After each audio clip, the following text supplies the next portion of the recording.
Hey guys, it's Ben, and I'm here to bring you Week 2 Pick Ems for the IBL. Unfortunately, I'm by myself again because, again, scheduling issues. But Brendan has brought some new analysts on board, so if we don't record together, I'm assuming we'll at least rotate. But anyway, you don't care about that. You just care why I thought your team would lose this week. So let us begin. We're going to start by looking at Shady and the Buffalo Drills versus Wmar and the Miami Infernape's. Even though Wmar started off the season with a bang, and Shady, well, didn't, I think Shady had the matchup in this game, largely in part due to the fact that he has a Bronzong, which walls pretty much Wmar's entire team. Heatproof is the ideal ability to bring this week, seeing as how Kieran Black's Terra Volt would ignore Levitate and allow Earth Power to hit anyway.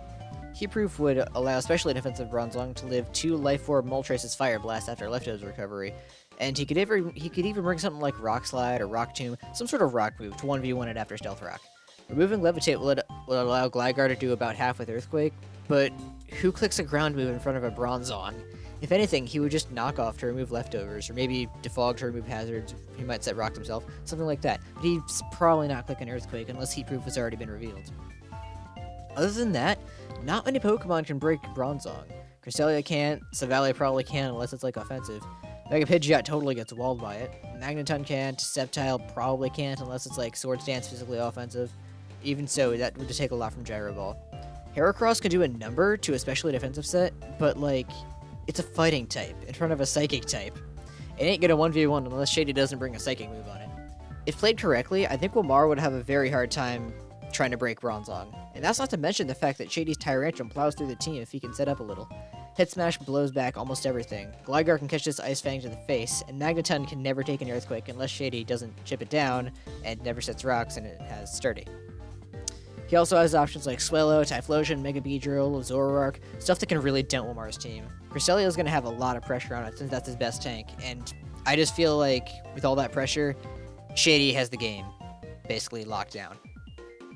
Next up, we've got Brendan and the Marlborough Mudsdales versus FlameHorizon and the Minnesota Monfernos. I would say I feel bad for picking Brendan to lose 2 weeks in a row, but I don't. Flame's team still doesn't have a lot of speed, but that's not really as much of an issue against Brendan's team, whose fastest mon is Lycanroc Dusk at 110. Brendan has Zygarde 50, which is normally scary, but Flame has 2 ice types, in Base Kyurem and Frostlass, either of which can be Scarfed and will outspeed Zygarde at +1, because, like, let's be real, there's no way Brendan is running max speed Zygarde, and even if he did, Scarfed Kyurem would still speed tie at the very least. Jirachi is another threat to Brendan's team, as a Scarf variant would outspeed and potentially nuke Mega Gardevoir, Lycanroc, Cryogonal, Pyroar, and Scarf Passimian. Registeel could be a bit of an issue for it, but I mean, U-Turn exists for a reason, and he has stuff like Nidoqueen and Chestnut that can scare it out. In fact, Nidoqueen is pretty scary for Brendan's team as well.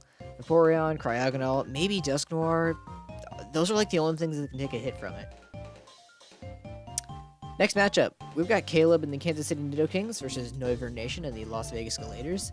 I feel like Caleb just does not have the matchup this week. Noivern has a Golbat, which is a very good Mega Altaria switch-in. Caleb would be forced to run Special Altaria with Ice Beam if he wanted to damage that at all. And Special Altaria doesn't totally get walled by Primarina because Hyper Voice is still doing some damage, but Primarina is very specially defensive. And I haven't run the calc for that because I'm smart, but I'm assuming that would be a 3-hit KO at the most. So Primarina comes in and basically gets off a free Moonblast. And that's the thing, Primarina is very scary for Caleb's team. His only real switch-in would be Suicune. And that would be forced to run a specially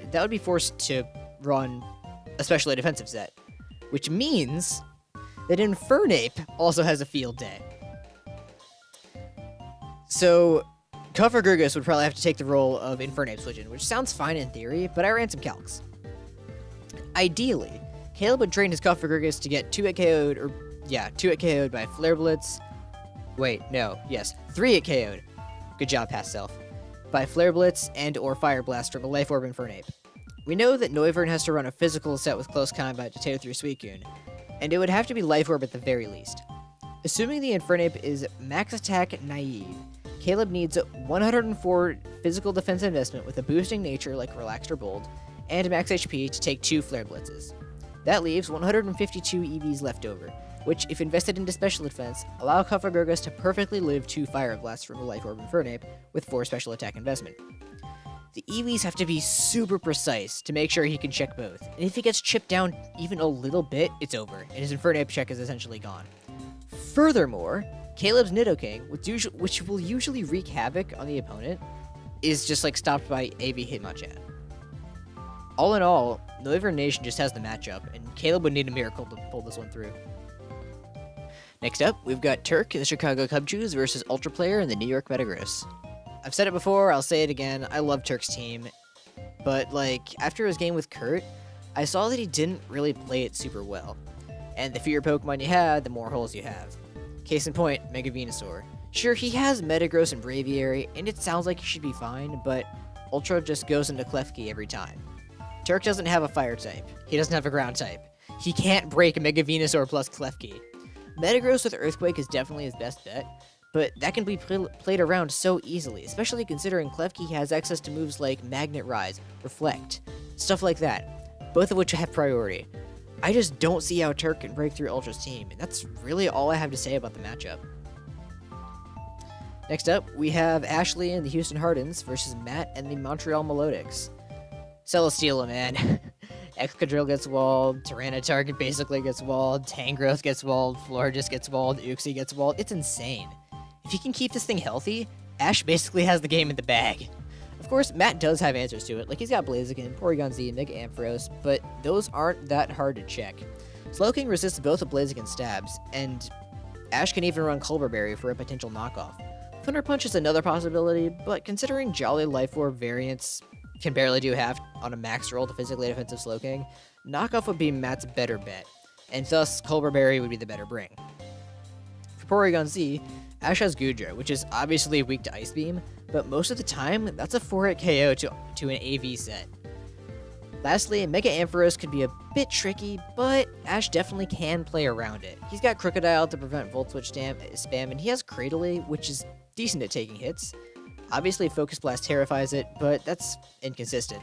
Overall, Matt's going to have a really hard time trying to break Celesteela, and that's why I think Ash is going to win. For our next matchup, we have Kurt and the Portage Herdiers versus Odds and the Memphis Bewares. Kurt, you have proved to me that you're a very solid player. Nothing personal, Odds, but Kurt's winning this game. Unfortunately, Odds has Gliscor and Mega Camerupt, two solid answers to Tagoat Dabaru, so that probably won't put in much work this week. Sad face. Odds also has Druddigan, which, if given a Rocky Helmet with Rough Skin, is a solid Kangaskhan switch-in. But, you know what does put in work this week on What's-His-Face's team? Kurt's team? Yes, you're now What's-His-Face. Scolipede.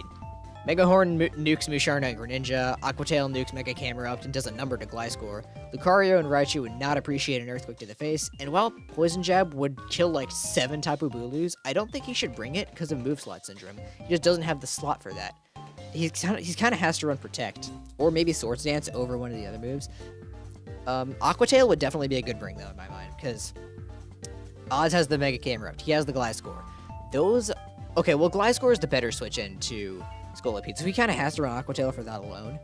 And then for the last move, I would say Megahorn. Basically either Megahorn or Poison Jab. The only thing is with Megahorn, with either of those, you're basically forced to click Aquatail in front of Lucario. And I mean, Lucario isn't bulky, but I should have run this calc, but I didn't. I'm assuming Lucario will live in Aquatail because it's not Stab. I am the most competent analyst. Mantine and Defensive Druddigan would be Odds' best answer to Scolipede if it does have Aquatail, but like, those can get chipped down super easily. Mantine has reliable sustain at the very least, whereas Druddigan doesn't, especially if you're running Rocky Helmet over Leftovers, so basically, Scolipede just rips through the team. Moving on, we have Darude and the Aberdeen Elves versus my good pal Tyler and the New York Cosmogs. Okay, when I submitted my pick'ems for this week, I picked Darude to beat Top. But after I made that pick, Top dropped from the league and Tyler took over. Then he proceeded to make like 6 changes to the team, so whoops. If I could redo my pick for this matchup, I would pick Tyler because of his team changes. I think he has the matchup. For one, Victini has a field day. Sure, Darude has Sneasel and Lycanroc and solid revenge killers, but a well-played Victini isn't scared of those. Another thing is that Tyler has Licky Licky, which is stupid bulky. Licky Licky alone is the sole reason that I think every team needs a fighting type. Ignore me. And Darude's fighting type is Combuskin. Yeah, Licky Licky just walls for days. And lastly, we have Drew in the Seattle Scizors versus GarchompTheGod and the Lawrence Talonflames. I'm picking Drew to win, partially because, again, I know he's a really good player, but also because he just has the switch-ins. Umbreon is a really good nice switch into Latios. He's got Granbull and Bruxish for the Emboar, Granbull for the Mega Gyarados, and Granbull to make the Latios scared to click Draco Meteor. Tapu Koko could be a bit of an issue, but I mean, for lack of anything else, he can just run Bulky Mew. And of course, the issue that everyone has with Drew's team, where is the Mamoswine switch in? Defensive Seismitoad is probably the best option again, but like, that's still taken over half from a Banded Earthquake. Now, Drew might be a little scared to click Earthquake, in fear of giving Latios a free switch-in, but like, is Latios ever a Mamoswine switch-in? So that wraps up Pick'ems for week 2 of the IBL. Thank you guys for watching. Hopefully, either I'll be joined by more people next week, or someone else will take over, because I'm getting bored of this. I'm kidding. This is fun. So yeah, thank you guys for watching. My links are probably going to be in the description if for some reason you found me entertaining, which I don't know why anybody would. But regardless, I will probably see you next week. But I'm not sure. Either way, see you next time.